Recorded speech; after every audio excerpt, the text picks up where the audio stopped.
জনাব তারেক রেজা, তিনি ঝিনাইদহের ছাত্রদলের কর্তৃক দায়েরকৃত একটি পাল্টাপাল্টি বানোয়াট মামলায় তাকে গ্রেফতার করা হয়েছিল গতকালকে বিকালে। এবং এই মামলার অন্য আরেকজন আসামি জনাব অয়ন রহমান খান, তাকে যশোর থেকে তার অসুস্থ বাবার শিয়র থেকে তাকে ডিবি তুলে নিয়ে এসেছিল এবং তুলে নিয়ে আসার পরে লম্বা সময় তাকে গ্রেফতার করা হয়েছিল। এই কথাটি তারা স্বীকার করেনি। এবং গতকালকে আমরা যেটা দেখেছি, খুবই অবাক করা ব্যাপার এবং আন্তর্জাতিক হিউম্যান রাইটস আইনের পরিপন্থী এবং দেশীয় আইনের পরিপন্থী হিসেবে আমরা দেখেছি জনাব অয়ন রহমান খানকে যে সময়টাতে এবং যে প্রক্রিয়ায় আদালতে উপস্থাপন করা হয়েছিল ম্যাজিস্ট্রেটের কাছে, এবং একইভাবে জনাব তারেক রেজাকে যে সময়ে এবং যে প্রক্রিয়ায় ম্যাজিস্ট্রেটের কাছে উপস্থাপন করা হয়েছে, সেটি এমনভাবে ডিজাইন করা হয়েছে যাতে ওই সময়ে তিনি কোনো আইনজীবী তাকে রিপ্রেজেন্ট করতে না পারেন।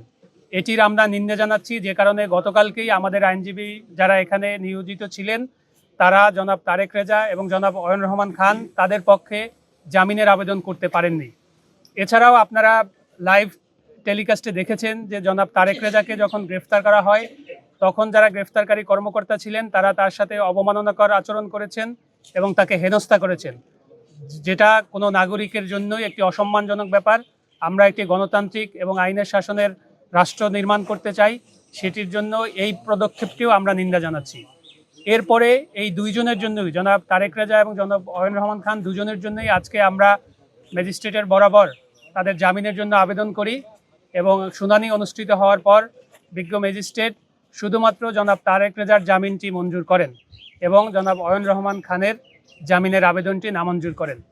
আপনাদের আরও একটি তথ্য জানিয়ে রাখতে চাই, এই মামলায় আরও একজন আসামি জনাব আশিক, তাকেও আমরা জানতে পেরেছি, তাকেও গ্রেফতার করা হয়েছে ইতিমধ্যে, কিন্তু তাকে এখনও পর্যন্ত বিজ্ঞ আদালতে ম্যাজিস্ট্রেটের কাছে উপস্থাপন করা হয়নি।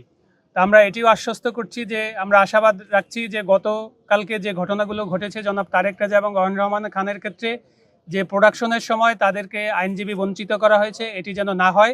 এবং আজকে আমরা ঢাকা থেকে যে আইনজীবী টিম এসেছি এবং আমাদের এখানকার যে স্থানীয় আইনজীবী মহোদয়বৃন্দ রয়েছেন, আমরা আজকে সবাই জনাব আশিককে আদালতে উপস্থাপন পর্যন্ত আমরা এখানে অপেক্ষা করব, যাতে তিনি কোনোভাবেই প্রতিনিধিত্বহীন অবস্থায় না থাকেন। এবং আজকেই আমরা তারও জামিনের শুনানির চেষ্টা করব।